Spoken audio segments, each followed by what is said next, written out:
చీరలు మరేస్తే ఒక్కటి సుత మంచిగా లేదని ఇంకో షాపుకు పట్టుకోవతావు.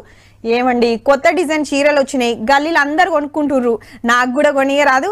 చీర మొన్ననే 2 కొన్నావుగా, ఆ బీర్వాల చూడు మొత్తం చీరలే, నా అంగిలేమో షిల్కోయేసినావు, ఇంకా చాలయా అని ఇద్దరాల మొగల నడుమ ఎప్పుడో కిස්සర బස්සర నడుస్తూనే ఉంటది.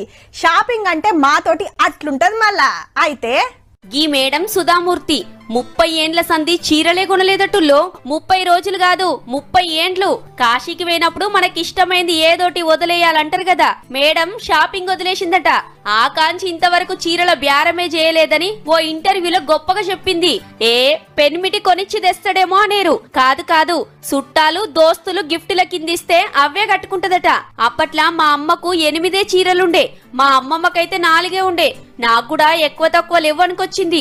ఇంతకు సుధామూర్తి మేడం ఎవలో తెలుసు కదా? ఇన్ఫోసిస్ కంపెనీ ఓనర్ నారాయణమూర్తి సారోళ్ళ ఇంటామే, రాజ్యసభ ఎంపీ కూడా. పుస్తకాలు రాస్తూ సేవా కార్యాలు బగ్గనే చేస్తది. వీళ్ళకున్న ఆస్తికి రోజు కోటేంది, గంటకో చీర కట్టుకోవచ్చు. కానీ మేడానికి గట్ల నచ్చదట. ఇప్పుడు మీరేమనుకుంటుండ్రో చెప్పాలనా? అబ్బా ఇక వార్త అపరాధులని ఆడోళ్ళు, ఈ మేడం మస్తు గిరేటని మొగోళ్ళు అంటుంటారు పక్కా.